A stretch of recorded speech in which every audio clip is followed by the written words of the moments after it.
It turns out that Elliot Page is starring in a new nature documentary about gay and transgender wildlife. Talk about niche. Like, mic drop. I'm just done. Yeah. I don't even know what to say anymore. This is where we're at. Pride Month 2024. There is a nature documentary coming out about gay and trans animals, and Elliot Page is narrating it. And this is where her career is at. Yeah, at that's this point. The problem. That's like the really sad part. When that's too. the phone call that you're getting. Right? Like that's what you're getting booked for? Okay, great. Glad that you're living your trans joy or whatever. But it says, this says Elliot Page is narrating a new documentary about gay and transgender animals, the second gay-themed nature documentary to come along in less than a year. Second Nature explores what the filmmakers call the 1,500 plus animal species who engage in same-sex behavior and parenting, changing sex, forming matriarchies, and more. You know what it should be called? Actually, the documentary, which is what some stuff like this is used for, much in the way that Matt Walsh was arguing with people about calories in, calories out recently, and everyone says, actually, I've got this rare condition, right? And the point is, the exception is what actually proves the rule to be true for the most part. That's what these things are made for, so that someday you can be like, well, this is actually not how things normally are, and people are like, actually, it is. I watched a document. That's what it's designed for. So Second Nature introduces viewers to the main characters and themes, a documentary that debunks harmful myths about what is natural. They debunk myths that females are inferior and that being queer is unnatural, following trailblazing evolutionary biologist Dr. Joan Roughgarden as she explores animal species who engage in same-sex behavior, learning from groundbreaking scientists along the way. And this is not only being narrated by Elliot Page is also an executive producer of this documentary. It wouldn't exist without her. So that's telling about the priorities here. They could have Alex Jones come in to talk about how the frogs are turning the freaking frogs gay. They're turning the freaking frogs gay, and Elliot Page is teaming up with Alex Jones to talk about it. But here's a description. Did you know that clownfish change sex from male to female? So if Nemo's mom had died in real life, his dad would have become his mom. This sounds like it's made for children, which it probably is. Did you know that the albatross, penguins, and swans parent in same-sex pairs, or that bonobos, who are just as closely related to us as chimps, are matriarchal and have same-sex sex every day? Wow, I didn't know that. I'm having a Brett moment. Yeah, I didn't know that. So let's watch the teaser. Okay, here we go. I'm really excited. There are approximately 8.7 million living animal species on Earth. For centuries, we have been told that when it comes to gender and sexuality... Wait, I'm sorry, I'm just going to pause for a moment. So, 8.7 million species. And this is about the 1,500 that aren't... Math class is tough. It is. Okay, that's fine. Whatever, let's continue. Yes. All these millions of species follow a certain set. Yes, no, it's still millions because 1.5 thousand is not millions. So yes, millions of species. Rules. But what if this narrative fails to capture the full spectrum of life's diversity?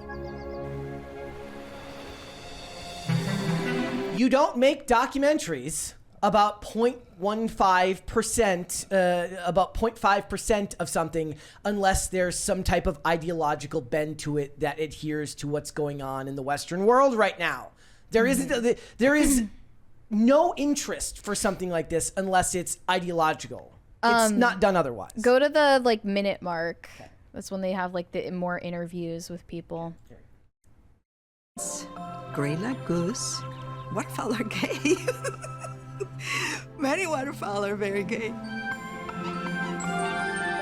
Not only do many species illustrate homosexuality and gender multiplicity, they also illustrate sex transition. where females change to become males, for example, or males to females. Some can even change back and forth. Do any of them require surgeons to do that? Biologists now I had know the same thought. sexuality is fluid, Oh. and that all of that is normal. I didn't really want to see an elephant hitting it from the back. There's endless diversity in nature, and the old stories we've been taught deserve a second look. Second nature.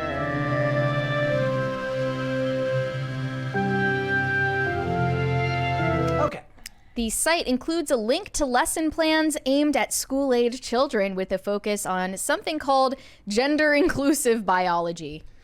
Perhaps the idea is that, look, school year's only so long. If you get through the first 8.4 million species, then you can do the rest. Otherwise, it's ideology and has nothing to do with actually caring about It's these just types of things. the premise itself doesn't make any sense. You're using other species' behavior as a justification for human behavior. Hamsters eat their young. Is that something that's therefore natural and acceptable for human beings to do? Very correct. You are correct. Dogs lick their BH. Okay, should human beings do that? That's not a valid argument. And I never understood why people always push this one. Because they're not asked, like you just asked a very simple question. That doesn't have an answer. And also, like, seriously saying this with no hate in my heart, like, I feel so bad for Elliot Page, but that is not a voice that anyone wants to listen to. It's very jarring. When artificial testosterone takes an effect on the female body, it very quickly changes their voice. And it doesn't end up sounding... it doesn't sound male. It doesn't end up sounding male. It ends up sounding like an adolescent male at best, or just disconcerting at worst. Monkeys fling their own poo. Okay. Should we do that? I actually saw a fight video from a Tim Hortons where someone actually did shit in their hand and throw it at the employees. But we shouldn't do Mary, that. That's that bad. happens. That happens in nature. Oh, it's natural. We We're- should just do that. We're not. We haven't accepted enough diversity in our lives. That's the problem. You can argue that there's nothing unethical about homosexual behavior. You can go ahead and do that. And I'm sure there are much better ways to do that than showing that, like, dolphins and penguins do it up the butt or whatever. I don't know My point what point isn't this is. My point is not to criticize homosexuality or to criticize being gay in any way, as you. It's the motives behind as you this. know, like, you know that I don't care about any of that crap. I never have. I never will. I care that artificially these things are pushed in a way that is supposed to pretend like somehow they're discovering these things now, things that didn't exist however long ago. I mean, nobody's buying that it isn't corporate backed. These are biological facts that scientists were aware of for decades before this. But it never made us question the binary nature of human beings. Correct. Sex. It just it now is being employed ideologically. I mean, that's like pointing to, male seahorses can get pregnant. So therefore we should chop women's tits off. Like, no, just no. I'm probably getting too spicy for YouTube right now, so just hamper it. I just and I saw the thing recently about like the men who are artificially having their own periods, the trans women that are, having periods. Oh, incontinence. Yes. I think that's what you might be referring to. Yeah. Yep. So just I have if anything, I feel worse for Elliot Page for what is clearly looks to be not the path that he was looking to go down. And now you've been pigeonholed into the person who narrates this type of thing when you should be focused on acting roles and what you're going to do. You with went your from career. Juno to gay transgender wildlife documentaries. Hope you feel good about your decisions.